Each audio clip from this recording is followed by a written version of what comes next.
अगर आप हिंदू हैं और आप डाइवोर्स लेना चाहते हैं क्योंकि दोनों हस्बैंड एंड वाइफ में बन नहीं रही है, कहीं से भी पॉसिबल ही नहीं है रहना, तो डाइवोर्स लेने से पहले एक बात का हमेशा याद रखें कि आपके कम से कम 1 साल कंप्लीट होने चाहिए शादी के, तभी आपको डाइवोर्स के लिए अप्लाई कर सकते हो। और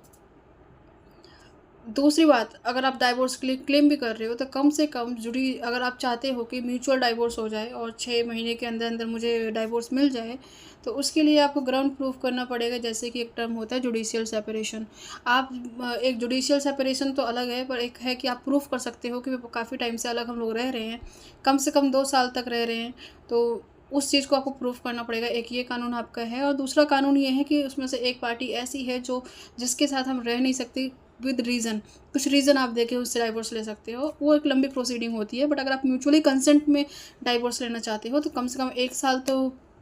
होना ही चाहिए गैप। और दूसरी बात, अगर आप म्यूचुअल कंसेंट में भी डाइवोर्स लेना चाहते हो और जल्द से जल्द 6 महीने के अंदर डाइवोर्स लेना चाहते हो, तो उस जो स्टार्टिंग के 6 महीने आपको टाइम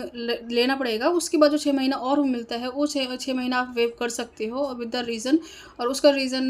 देके कि हम का एक लास्ट टाइम कुछ टाइम लॉन्ग टाइम से हम अलग ही रह रहे हैं, तो कोई फ़ायदा नहीं है इस 6 महीनों को और देने से पहले। वो 6 महीना जो होता है वो कूलिंग पीरियड होता है, बाय द कोर्ट दिया जाता है, मे बी इसमें चांसेस हो रिकंसाइल होने का, बट ऐसा नहीं होता क्योंकि बहुत लंबे टाइम से आप अलग रह रहे हो। तो आप इस ग्राउंड को लेके